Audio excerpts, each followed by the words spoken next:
the stakeholders in this matter of the special committee that was considering and investigating the proposal for removal from office by way of impeachment of the Honorable Kawira Mwangaza, the Governor of Meru. Mr. Speaker, the committee considered and investigated and made a decision on charge 1 being nepotism, illegal appointments, unlawful dismissals, and usurpation of the constitutional and statutory functions of the county organs. It also made a decision, Mr. Speaker, on charge number 2 on incitement, bullying, vilification, and misleading campaigns against other leaders.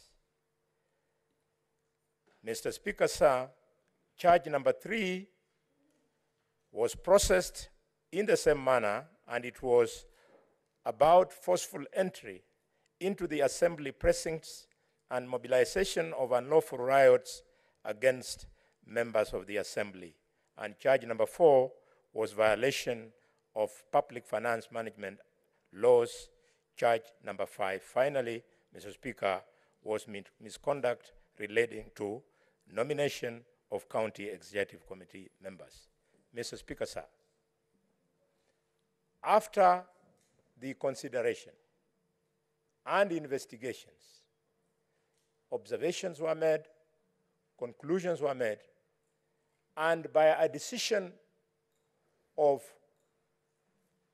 one after member, all the 11 members agreed and recommended to this House in this report that the charges, Mr. Speaker, none of them was proved or substantiated. I thank you, Mr. Speaker.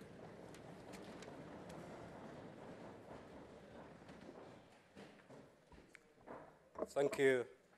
Thank you, the chairperson of that special committee. Honorable Senators, as you may have noticed, the committee has found all the allegations against the governor not to be substantiated. Therefore, honorable members, the procedure to be followed in this case is that set out in section 33(6)(a) of the County Governments Act and Standing Order number 84A, both of which provide as follows. If the special committee reports that the particulars of any allegation against the governor have not been substantiated, further proceedings shall, underline, shall not be taken under this section in respect of that allegation. Therefore, what this means is that insofar as the matter of impeachment of the governor of Meru, that matter is now put to rest by that report. We cannot purport to debate the report. The report, the committee that came up with that report is a creature of this House. By extension, it is the Senate that came up with that report. Having pronounced ourselves through that report, the Senate now stands functus official. You cannot debate your own decision. And therefore, members, that rests the matter of impeachment of the Honorable Governor. However,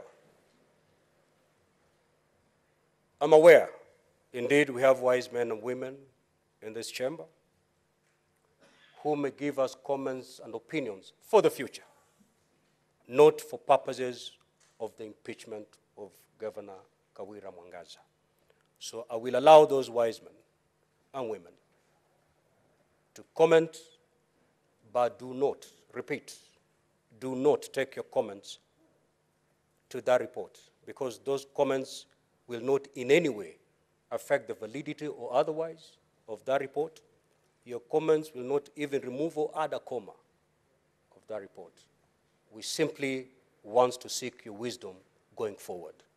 Senators, for those who are willing to make their comments in that regard, I will be calling one after the other, and that exercise shall not be undertaken for more than 1 hour.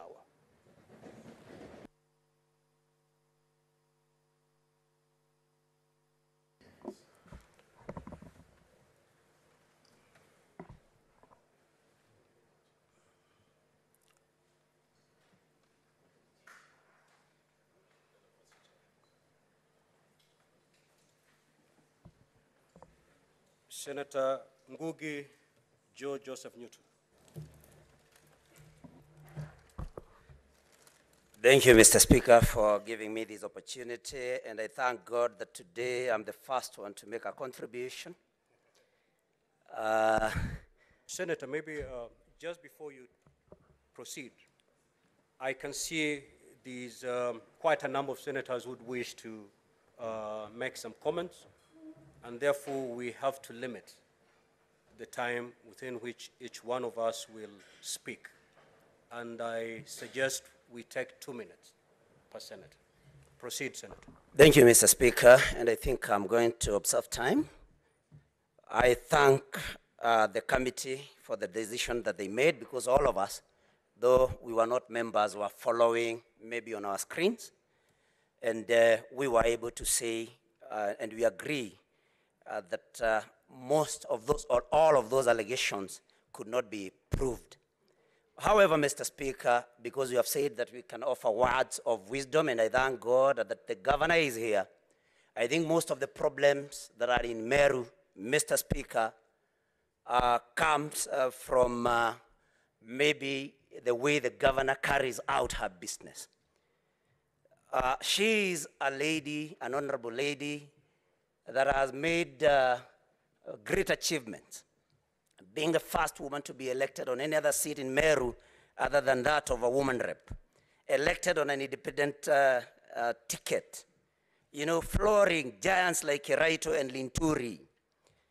But Mr. Speaker, I think I want to advise the governor, all those achievements should not make power get into her head, Mr. Speaker, going forward. Her concerns were very valid about the Catholic Church occupying, for example, and collecting rent from county property, you know, leaders pressurizing her to employ their people. But Governor... Senator Newton, you are veering off, and I'm afraid I may stop you there. So conclude your comments. Yeah. I was very clear when I said we are not going to debate the report.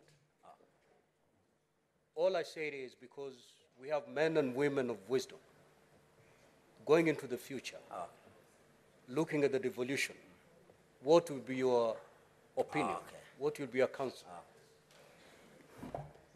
Thank you for that guidance, Mr. Speaker. I think I'm going to be very brief. Advise the governor to then, you know, be very careful when she leads, not to address anything. I mean, boardrooms. That's why boardrooms are there, that you can address matters in boardrooms, Mr. Speaker, and that you don't have to say no, even if you mean no. You can say yes, Madam Governor, even when you mean no, and you do not have to pick quarrels with anybody. And Mr. Speaker, because I don't want to get into the matter again, I just want to say as generally that maybe in future we may consider maybe looking at impeachment, because it's a very conclusive matter, Mr. Speaker, that when you are impeached,